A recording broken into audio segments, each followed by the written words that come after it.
चलिए तो आज की क्लास को शुरू करेंगे उसी टॉपिक से जहां पर हमने पिछली क्लास को छोड़ा था।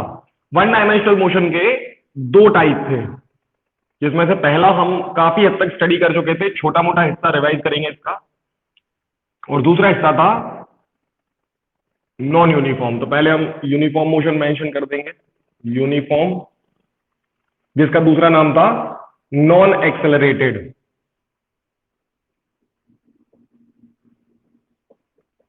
नॉन एक्सेलरेटेड दूसरा मोशन था नॉन यूनिफॉर्म,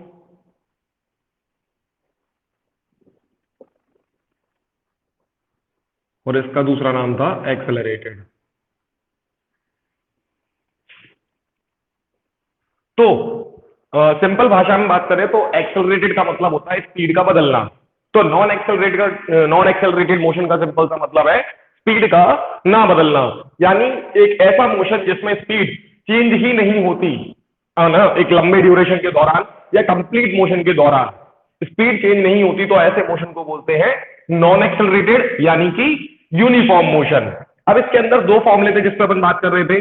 पहला था स्पीड का ही, क्योंकि नॉन एक्सेलरेटेड जो शब्द है वो काय पे रिलेटेड है, स्पीड पे रिलेटेड है। ध्यान से समझना, स्पीड शब्द खुद इंडिपेंडेंट नहीं है, पहले ये इसकी बात कर लेना, और ये इसका फॉर्मूला बताता है।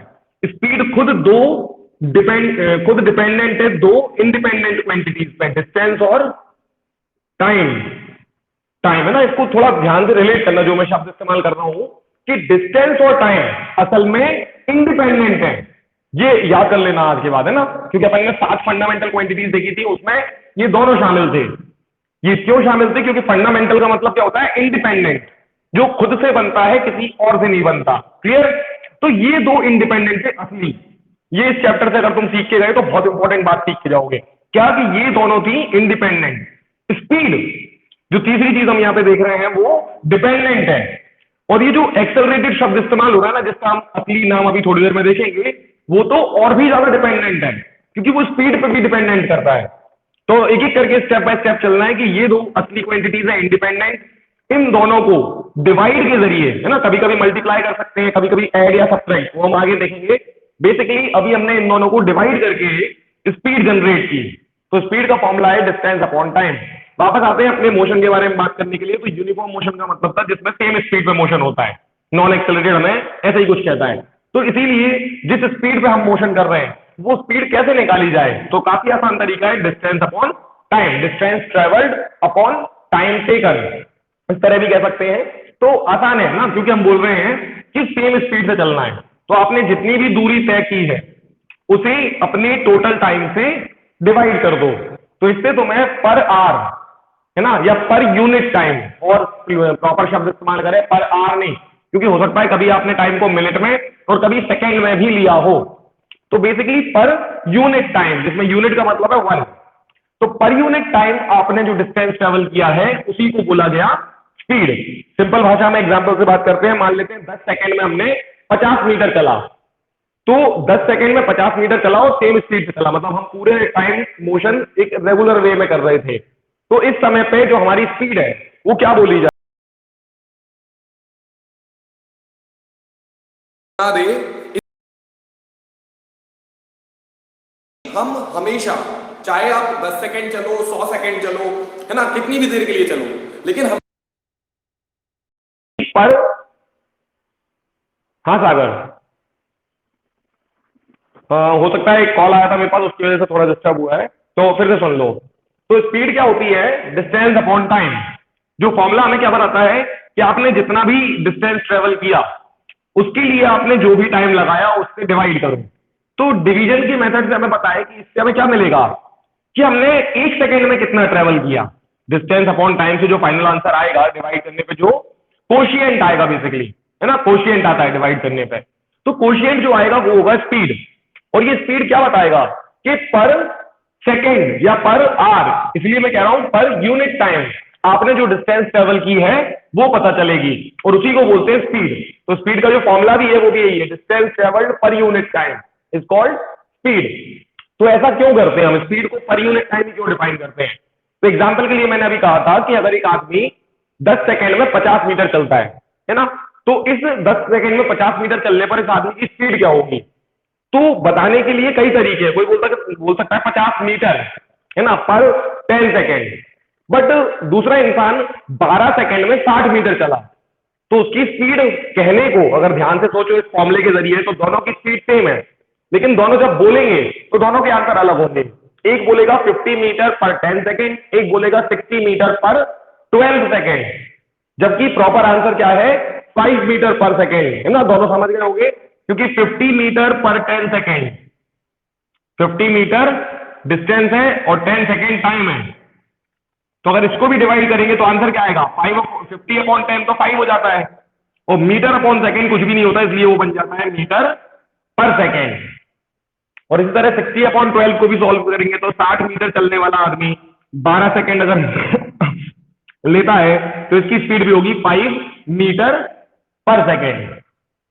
सो क्लियर हो गया होगा कॉन्सेप्ट। तो 5 मीटर पर सेकेंड इसीलिए कि किसी का भी आंसर अलग अलग ना आए, जो भी आंसर दिया जाएगा वो हमेशा 1 सेकेंड के लिए। और ये 1 सेकेंड बार बार इसलिए बता रहा हूं मैं क्योंकि फिजिक्स में अब बार बार क्या देखेंगे हम, ये होती है फंडामेंटल क्वांटिटीज और इनसे जो बनती है वो कहलाती है डेराइव्ड क्वांटिटीज। अब फंडामेंटल थी सिर्फ 7, यानी फिजिक्स में अब जितनी भी क्वांटिटीज आएंगी नई नई वो सब ऑलमोस्ट डेराइव्ड होंगी, और डेराइव्ड क्वांटिटीज में हम या तो मल्टीप्लाई करेंगे या डिवाइड करेंगे, जिस तरह हमने यहाँ पे डिवाइड किया है। तो डिवाइड करने के वक्त पे हम जनरली उसे पर यूनिट टाइम ही लेना पसंद, पर यूनिट ही लेना पसंद करेंगे। यहाँ पे टाइम का तो टाइम, आगे चल के कुछ फॉर्मुलेज में अलग अलग चीजें भी आएंगी। तो हाँ,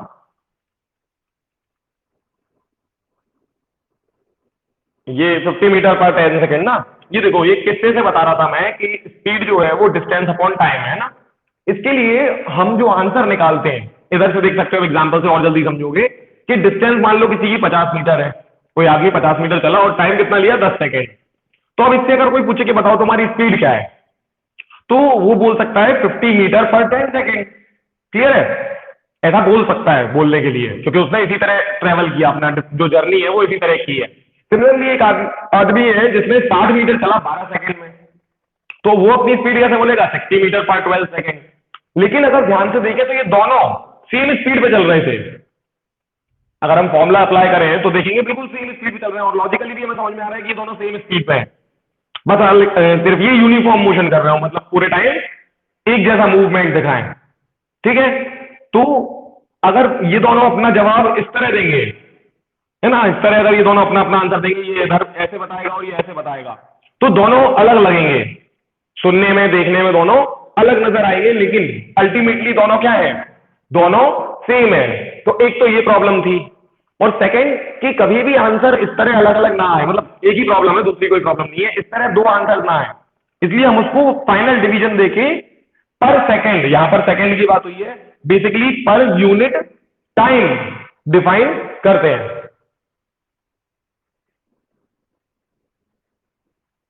एग्जैक्टली, बिल्कुल बिल्कुल बिल्कुल सही पकड़ा है, पर सेकंड, और पर सेकंड भी नहीं बोलना है, क्या बोल रहा हूं मैं, पर यूनिट टाइम। क्योंकि मान लो यही 50 किलोमीटर हो जाता, जस्ट एग्जांपल के लिए हम यही चेंज कर रहे हैं, और ये 10 आर, सुनो ना वही 10 आर ऐसा लिख दें, किसी आदमी ने 10 घंटे में 50 किलोमीटर चला, तो इसकी स्पीड क्या होगी 5 किलोमीटर पर आर। तो यहां पे हमने काय में आंसर दिया पर आर, एक घंटा, एक घंटे में कितना चला, मेन मुद्दा है एक में, चाहे वो एक घंटा हो, चाहे एक सेकंड हो, चाहे एक मिनट हो। अगर मैं यहां मिनट लिख दूंगा तो मिनट में भी आंसर आएगा। इसीलिए अब ये टाइम किस यूनिट में नाप रहे हैं वो हमें पता नहीं है, तो इसलिए हम क्या बोलते हैं distance travelled per unit time. अब आपकी यूनिट जो भी थी, आर थी, मिनट थी या सेकंड थी, उसी के हिसाब से आंसर देना है। क्लियर है, हाँ, जो भी आंसर आएगा वो 1 पे ही होना चाहिए, 1 आवर होना चाहिए, 1 सेकंड होना चाहिए, उसके अकॉर्डिंग होना चाहिए। क्लियर है, तो इससे जब भी आंसर आएंगे वो बहुत ही सिंपल हो जाएंगे, ये किसका बेसिक कॉन्सेप्ट है। हाँ, वही ना, 2 जरूरी नहीं है ना कि हर किसी का 2 हो, जैसे 1 क्या है सबसे, देख ये बहुत अच्छा पॉइंट पूछा है।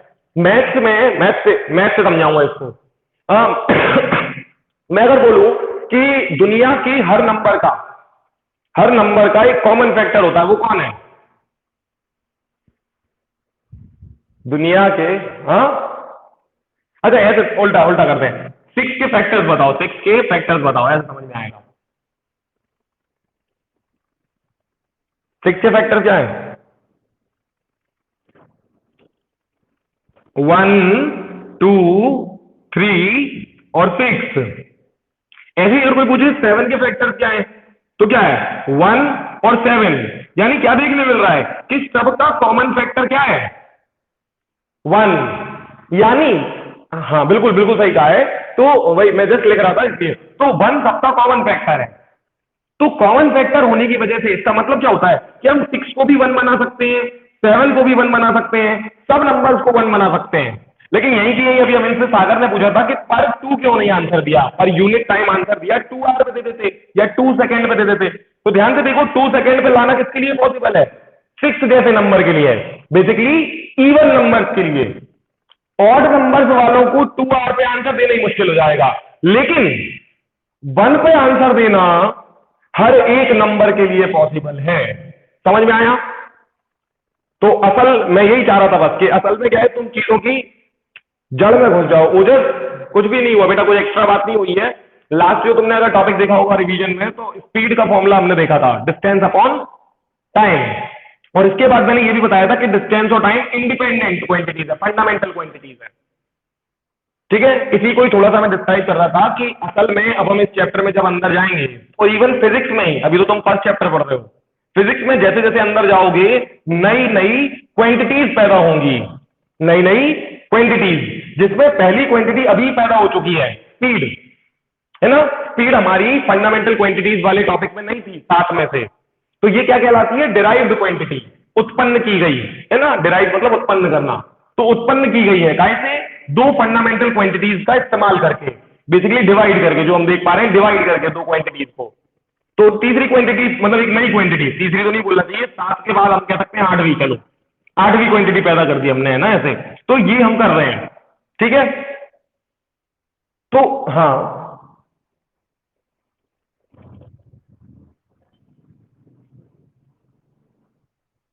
वो अभी हम बात करेंगे धीरे धीरे। वो कुछ भी शो नहीं करता, वो बस ये शो करता है कि वो आदमी धीमा चल रहा है, कोई टाइम ज्यादा ले रहा है और डिस्टेंस कम ट्रेवल कर रहा है, तो उसका मतलब है वो धीमा चल रहा है, स्पीड कम आएगी, मैथमेटिकली सोचो, है ना।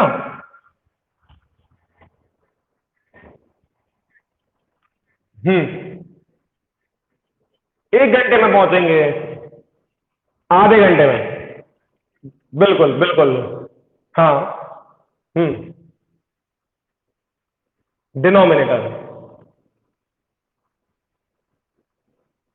देखो ये, हाँ समझेंगे समझेंगे, इस पर ही बात करेंगे। तो पहले अपन जो मेन मुद्दे पर बात कर रहे थे उसको देखो, कि जब भी ऐसी डिराइव्ड क्वांटिटी बनती है, ये है ना स्पीड की तरह, और भी बनेंगी, अभी तो एक शुरुआत हुई है ना। ऐसी ही एक और क्वांटिटी क्या बनेगी, एक्सेलरेटेड, जो शब्द आ रहा है अभी, ये इस तरफ आएगा एक्सेलरेशन बन के। तो एक्सेलरेशन तो डिराइव की भी डिराइव्ड है, इसी पे ही बात हो रही थी, ठीक है। कि एक्सेलरेटेड शब्द का जो आसान मतलब है, सागर हाँ माइक ऑफ कर लो। तो एक्सेलरेटेड शब्द का जो मेन मतलब होता है वो है चेंज इन स्पीड। बहुत ही आसान भाषा में अगर तुम्हें एक्सेलरेटेड शब्द समझना है तो इसका मतलब है चेंज इन स्पीड। तो हमारा यूनिफॉर्म मोशन हम सीख रहे हैं, और इसका मतलब था नॉन एक्सेलरेटेड। इसका मतलब क्या, नो चेंज इन स्पीड। बस इतनी सी बात है इस मोशन में। और इस इतनी सी बात के लिए पहला मुद्दा है कि अगर स्पीड चेंज नहीं होगी, बिल्कुल फिक्स रहेगी, तो वो फिक्स स्पीड कैसे निकालेंगे। तो हमने कहा ऐसे निकाल लेंगे, सिंपल। समझ रहे हो चीजों को, कितना सिंपल है यहां पे। तो नॉन एक्सेलरेटेड का मतलब है एक ऐसा मोशन जिसमें स्पीड चेंज नहीं होती। बहुत ही बढ़िया बात है, नहीं होती, फिक्स स्पीड है, एक ही आंसर आएगा। तो वो एक आंसर ये रहा, ठीक है। अब इसमें एक छोटी सी बात बस ये सीख रहे थे कि जब भी स्पीड को निकाला जाएगा, है ना, स्पीड को सॉल्व किया जाएगा, तो जो आंसर है वो किस में दिया जाएगा, per unit time. Per unit time, ये जो टाइम है ना इसका यूनिट, यूनिट मतलब 1। इसके लिए दो एग्जांपल लिए मैंने। मान लो एक आदमी 50 किलोमीटर चला 10 घंटे में, तो इसकी स्पीड क्या होगी, 55 किलोमीटर पर आवर, है ना। अब चाहे तो ये इंसान ऐसे भी जवाब दे सकता था कि मेरी स्पीड है 50 किलोमीटर पर 10 आवर। ये भी कोई गलत जवाब थोड़ी ना है, 50 किलोमीटर पर 10 आवर। और उसी तरह एक आदमी है जो 60 किलोमीटर चला 12 घंटे में, इसको चेंज कर रहा हूं ऊपर, अभी मैंने मीटर पर सेकंड पर सिखाया था, है ना, 12 घंटे में। अब इस आदमी से कोई स्पीड पूछे तुम्हारी स्पीड क्या है, तो ये क्या बोलेगा, पर 12 आवर। अब ध्यान से देखें तो इन दोनों की जो स्पीड है वो सेम ही है, अगर सही से ऑब्जर्व किया जाए, है ना, चाहे लॉजिकली ऑब्जर्व करो चाहे सॉल्व करके ऑब्जर्व करो। एग्जैक्टली exactly, है ना। हाँ, और थोड़ा ध्यान से देखें तो ये दोनों बिल्कुल सेम पैटर्न पे ही चल रहे हैं। और वो सेम पैटर्न क्या है, 5 किलोमीटर पर आवर का पैटर्न है। तो मेन चीज है कि अगर हम इन दोनों को 5 किलोमीटर पर आवर में आंसर दें तो हम क्लियरली जज कर पाएंगे कि ये दोनों एक तो सेम तरह का मोशन कर रहे हैं, है ना। एक तो सेम तरह का है और दोनों का आंसर भी सेम है, क्योंकि ऐसे में दोनों का आंसर सेम नहीं आ रहा है। तो प्रॉपर आंसर देने के लिए हमेशा हमने क्या किया, पर यूनिट टाइम का कॉन्सेप्ट बनाया। अब इस यूनिट टाइम के कॉन्सेप्ट के पीछे फिर से कौन जिम्मेदार है, मैथ्स जिम्मेदार है। बस ये छोटी सी बात और पकड़ के हम आगे बढ़ने वाले थे कि मैथ्स कैसे जिम्मेदार है। तो मैथ्स ऐसे जिम्मेदार है कि 6 और 7 हमने दो नंबर दिए। अब 6 के फैक्टर्स निकाले, ये रहे 4, 1 2 3 4, 1 2 3 और 6, ठीक है। और 7 के दो फैक्टर्स है, 1 और 7। अब ऐसे ही अगर हम किसी और नंबर का भी फैक्टर लिखें, कुछ भी लिख ले, कोई भी नंबर लें और उसके फैक्टर्स लिखें, 330 पे बेटा। तो आगे, सो दोनों का कॉमन फैक्टर क्या दिखाई दे रहा है अभी हमें प्रेजेंट में, 1। और फैक्टर क्या होता है, फैक्टर वो नंबर होता है किसी के लिए, जैसे 6 के लिए जो फैक्टर हमने लिखे, जो 6 को डिवाइड कर सके। तो अल्टीमेटली हम 6 को 1 2 3 और 6 इन सब से डिवाइड कर सकते हैं। तो इसका मतलब ये है कि हम 6 को 1, 7 को 1 और किसी भी नंबर को 1 आसानी से बना सकते हैं। क्लियर है ना।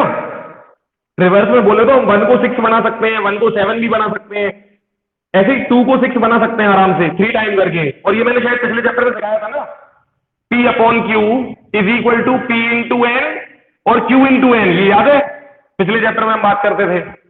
तो अगर आपका Q 2 है तो आप उसको 6 बना सकते हो, यहां से दिख रहा है, देखो ये बताता है कि बना सकते हैं कि नहीं, समझेंगे नहीं। तो हम 2 को 6 बना सकते हैं लेकिन 2 को 7 नहीं बना सकते, मतलब बनाने के लिए वो फिर है ना डेसिमल नंबर आ जाएंगे बीच में। तो हम 2 को 7 नहीं बना सकते, इसीलिए हमने सारे आंसर काय में लाए, 1 में। और सिर्फ यहां पे नहीं, हमेशा आगे भी हम जितनी क्वांटिटीज पढ़ेंगे उन सब में भी जो आंसर आएगा वो काय में आएगा, 1 में ही आएगा। ये मैं अगले एग्जाम्पल बताऊंगा जब एक्सेलरेटिव सीखना है, क्योंकि वो भी एक डेराइव्ड क्वांटिटी है, ठीक है। अब चलते हैं अगले टॉपिक की तरफ। स्पीड अब मेरे ख्याल से बहुत अच्छे समझ में आ गया हो कि होता गया और क्यों इस तरह रखा गया है ना, और उसकी यूनिट क्यों इस तरह की होती है। तो ऑब्वियस है कि ऊपर डिस्टेंस वाली यूनिट आएगी और डिवाइड में टाइम वाली यूनिट आएगी, ठीक है। इस तरह स्पीड की यूनिट बनती है। अब आएंगे आगे एवरेज स्पीड के कॉन्सेप्ट पे। तो एवरेज स्पीड का कॉन्सेप्ट क्या सिखाता है वो देखेंगे हम।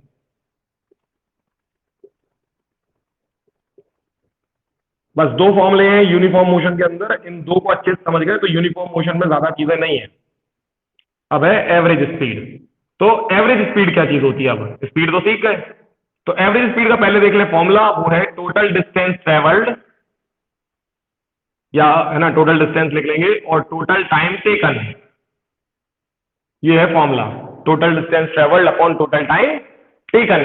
अब मुद्दे की बात यह है कि भाई साहब स्पीड का फॉर्मूला आपके पास पहले से है, हमारे पास है ना, स्पीड का फॉर्मूला पहले से आ चुका था। तो ये एवरेज स्पीड कौन सी नई चीज है। और उस पर भी हैरानी की बात पता है क्या है, कि जब आप कह रहे थे कि स्पीड चेंज नहीं होने वाली, तो फिर तो एक ही फॉर्मूला होना चाहिए था जिससे आप वो स्पीड फाइंड कर सके जैसे स्पीड पे मोशन हो रहा है कि नहीं। बहुत सिंपल सी बात है।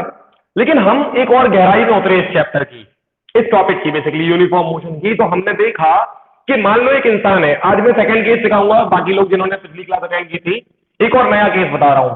देखो वो केस क्या है कि मान लो एक आदमी है, वो अशोकनगर से गुना गया, अपन दो सिटीज ले रहे हैं अशोकनगर और गुना, ए और बी ले लेते हैं, है ना, नाम ही नहीं लेंगे किसी का, ए और बी, ये दो शहर हैं, ठीक है।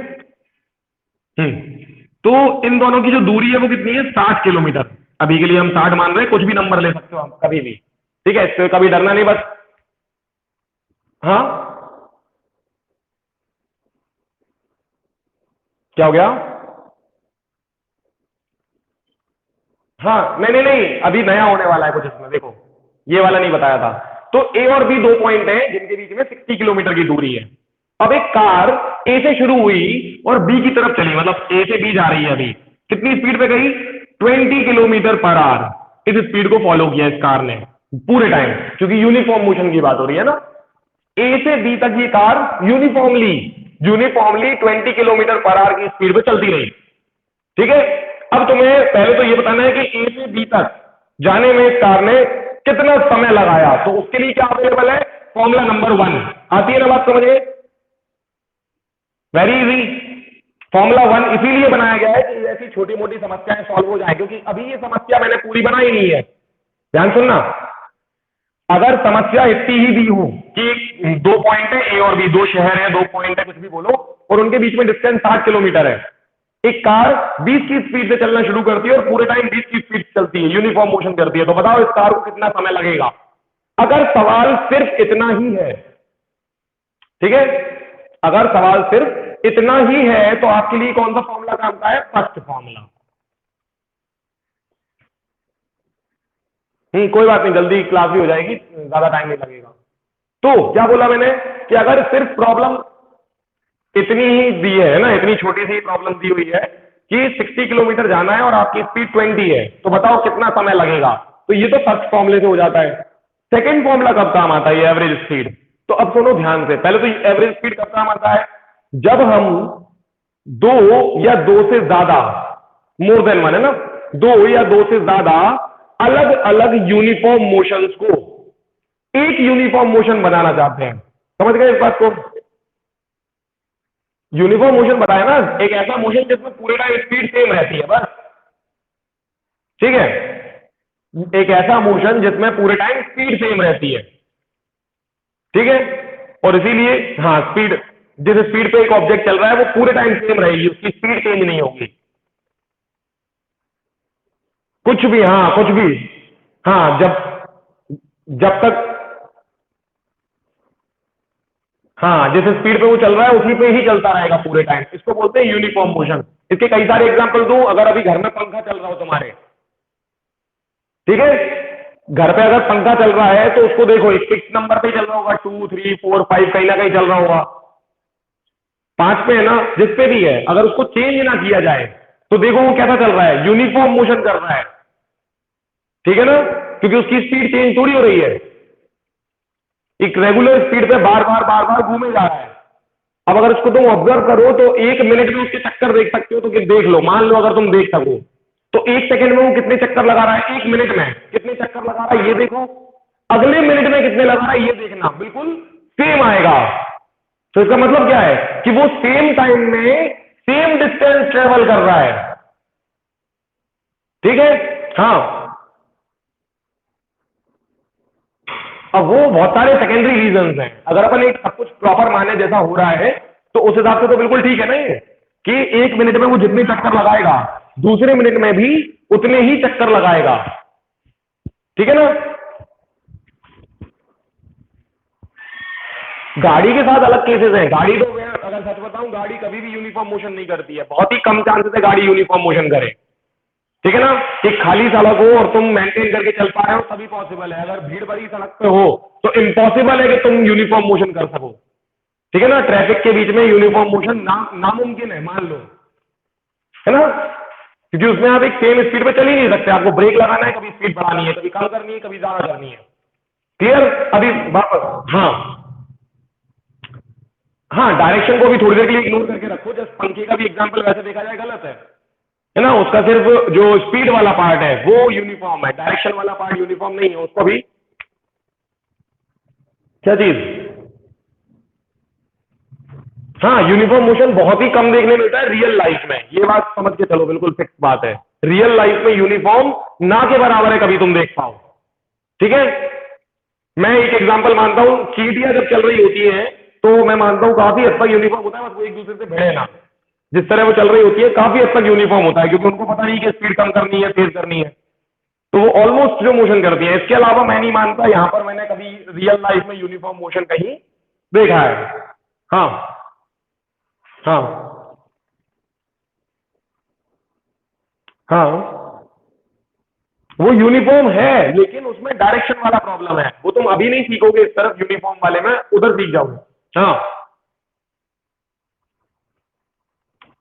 365 दिन और कुछ घंटे। हाँ हाँ, नहीं नहीं नहीं बेटा, वही तो तेरे को बताया था, ये बैलेंस किया जाता है, वैसे टाइम है 365 दिन, और 6 घंटे, 365 डेज और 6 आवर। अब होता क्या है कि ऐसा अगर अपन कैलेंडर बनाए तो प्रॉब्लम है ना, ऐसा कैलेंडर कहीं देखा है कि 365 दिन तो पूरे हैं, मतलब 1 जनवरी, 2 जनवरी, 3 जनवरी ऐसे आ रहा है, 31 दिसंबर आया, फिर अपन ने क्या बोला 32 दिसंबर तो आएगा लेकिन 6 घंटे का आएगा, 24 घंटे का नहीं आएगा। ऐसा होता है क्या कि साल में एक दिन 6 घंटे का हुआ? हाँ, तो अपन 4 साल तक 6 6 घंटे जमा करते रहते हैं। अपन ऐसे मान लेते हैं कि अभी इस साल अपन ने 6 घंटे कम गिने। समझ गया अब सागर? आप तो नहीं करेगा ना गड़बड़? तो वो 300, हाँ, तो 366 डेज जो आते हैं ना एक साल में, 4 साल में एक बार, वो असल में उस एक साल के थोड़ी होते हैं, वो 4 साल की जमा पूंजी है पूरी, जिसको एक बार में खर्च किया जा रहा है।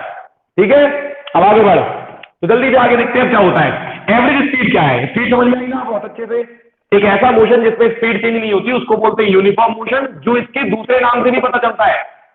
एक्सेलरेटेड शब्द का मतलब है चेंज इन स्पीड, और non accelerated not change in speed, जो स्पीड को चेंज ना करे। तो बहुत ही आसान है। अब पहला फॉर्मूला है, पहले स्पीड बताओ। स्पीड अभी मैंने डिस्कस कर ली, दोबारा नहीं करूंगा, ठीक है ना? अब ऐसे हम पूछ सकते हैं ना कि चलो मान लो हाँ फिक्स स्पीड पे चलना है, तो वो फिक्स स्पीड निकालेंगे कैसे?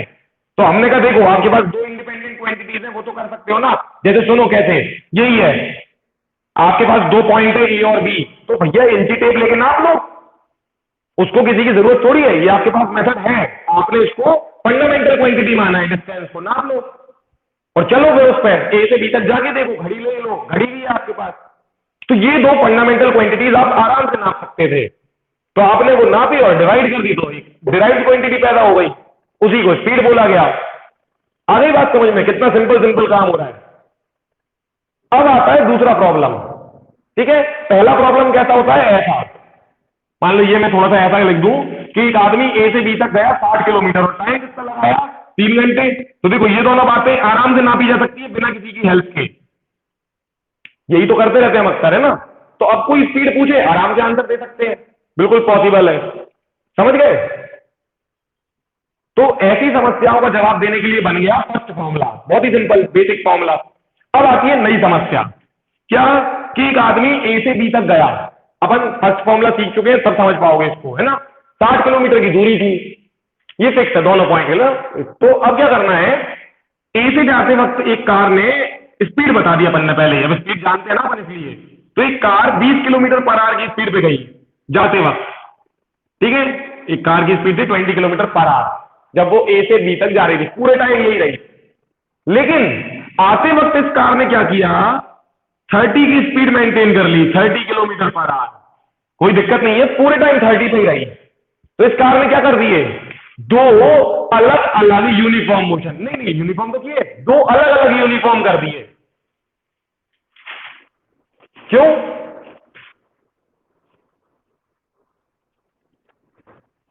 बिल्कुल बिल्कुल बिल्कुल, तो बोल रहा हूं ना, बिल्कुल ठीक है। हाँ तो सुनो ना, नहीं, यहां से यहां तक उसने क्या किया, यूनिफॉर्म मोशन ए से बी तक, ये फर्स्ट यूनिफॉर्म मोशन है उसका, और बी से ए तक जो मोशन है वो उसका सेकेंड यूनिफॉर्म मोशन है, दोनों अलग अलग है, दो डिफरेंट यूनिफॉर्म मोशन है, यूनिफॉर्म मना नहीं कर रहे, लेकिन दोनों एक दूसरे से अलग है, ठीक है?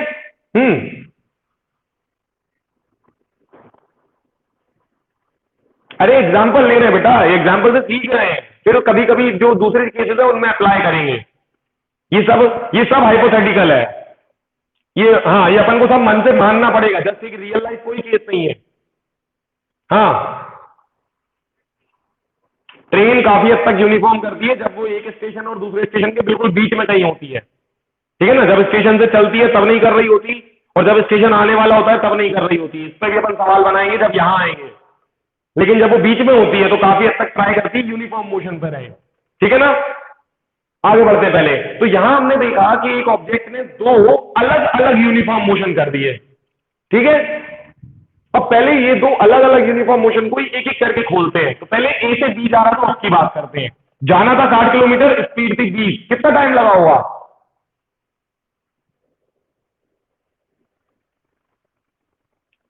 कितना टाइम लगा हुआ ए से बी तक जाने में? हम्म, हाँ 20 के हिसाब से कितना टाइम लगेगा? 3 घंटे है ना, फर्स्ट फॉर्मूले से हो सकता है। तो ए से बी तक जाने में लगे 3 घंटे, और बी से ए तक आने में कितना लगा? हाँ, 2 घंटे। ठीक है ना, अब ध्यान से सुनना, एक आदमी ए से बी गया और बी से ए आया, इस सब में उसने कितना टाइम खर्च कर दिया? 5 घंटे। लेकिन एक प्रॉब्लम है, इन 5 घंटे में उसने एक बार अलग स्पीड पे गाड़ी चलाई, दूसरी बार अलग स्पीड पे गाड़ी चलाई। ठीक है, अब एक नया सवाल पैदा हुआ कि क्या वो 5 घंटे में ही ये पूरी यात्रा कर सकता है किसी सिंगल स्पीड पे? समझ गए ना? क्या कोई ऐसा तरीका है कि उसको लगे अभी भी 5 घंटे ही? ठीक है ना, टाइम ज्यादा ना लगे, लेकिन ये जो समस्या थी ना बीच में कि एक बार जाते समय अलग स्पीड, आते समय अलग स्पीड, ये मिट जाए। दोनों बार ये आदमी सेम स्पीड पे ही रहे, जैसा गया था वैसे ही आए। हाँ,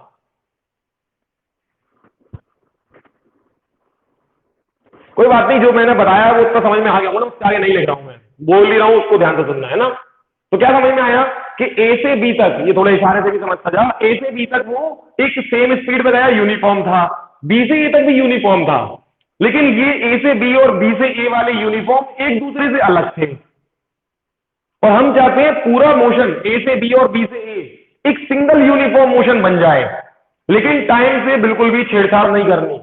तो ऐसा कैसे संभव है? हमने संभव कर दिया, कैसे? एवरेज स्पीड से। ठीक है ना, आ रहे होंगे वो, कुछ आवाज वगैरह का प्रॉब्लम आया होगा ये। ठीक है, तो क्या बोल रहा था मैं कि ये जो प्रॉब्लम थी हमने जिस पर अभी बात की, ये कैसे सॉल्व की गई? एवरेज स्पीड के कॉन्सेप्ट से। ठीक है ना, एवरेज स्पीड एक नया तरीका है जिसकी मदद से आप 2, 3, 4 कितने भी नॉन यूनिफॉर्म, कितने भी यूनिफॉर्म मोशन है आपके पास अलग अलग, उन सबको मिक्स करके एक सिंगल यूनिफॉर्म मोशन बना सकते हैं। तो इसको देखते हैं पहले, यही वाला कैसे बनेगा। तो इसमें टोटल डिस्टेंस कितनी ट्रेवल की है? तो टोटल डिस्टेंस हो गई 120। ठीक है ना, 120, क्योंकि जाना और आना दोनों किया है उसने, तो 120 किलोमीटर। और टोटल टाइम टेकन कितना है? 5 आवर्स। तो अल्टीमेटली आंसर कितना आएगा? अब तुम हैरान हो जाओगे, तुम लोगों को लॉजिकल वे में, जो मैथमेटिकल वे होता है उसमें लगेगा कि 20 और 30 का एवरेज कितना होता है? अमन, 20 और 30 का जो नॉर्मल एवरेज हम निकालते हैं वो कितना होता है?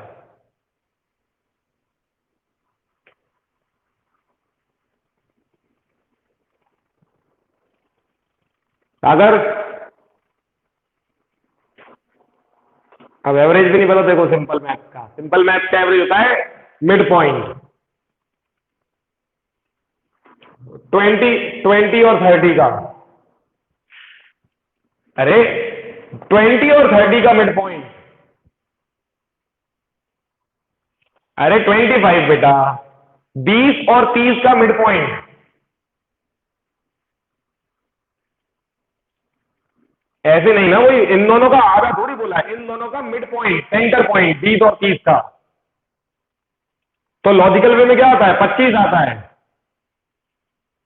समझा? दूसरा, दूसरी बात हम देखते हैं, देख, दो दोस्त हैं, एक के पास 20 रुपए, एक के पास 30 रुपए हैं। अब ये दोनों चाहते हैं कि अपन बराबर बराबर पैसे खर्च करें, तो इसके लिए क्या करना पड़ता है? एवरेज निकालना पड़ता है। कैसे निकालते हैं? दोनों अपने अपने पैसे जोड़ ले पहले। ठीक है ना, 20 + 30 कितने पैसे हुए? और अपॉन 2, क्योंकि दो लोग हैं तो बांट लो दोनों में, तो 20 + 30 50 अपॉन 2। ठीक है, तो लॉजिकल भाषा से अपन को लगता है आंसर आएगा 25, लेकिन यहां पर एवरेज स्पीड का जो आंसर आता है वो कितना आया है? 120/5 कितना होता है? 24 किलोमीटर पर आवर। सॉल्व करके देख ले, 120/5। तो ये बहुत इंटरेस्टिंग होता है फिजिक्स के पॉइंट ऑफ व्यू से, कि एवरेज इस तरह नहीं देखा जाता, दूसरा तरीका है देखने का जिससे आंसर सही है। और अगर ये आदमी 24 की स्पीड से ही जाए और 24 की स्पीड से ही आए, तो इसको टोटल कितना टाइम लगेगा? अभी भी 5 घंटे ही लगेंगे। चेक करना हो तो देख लो, एक तरफ से चेक कर लो, अपने आप समझ में आएगा। कितना जाना है ए से बी तक? 60 किलोमीटर। ठीक है, और स्पीड कितनी माननी है? 24। तो 1 घंटे में कितना चलेगा? क्यों सागर? अगर कोई हाँ 24 किलोमीटर पर आवर की स्पीड से चल रहा है, तो 1 घंटे में कितना चलेगा? हाँ।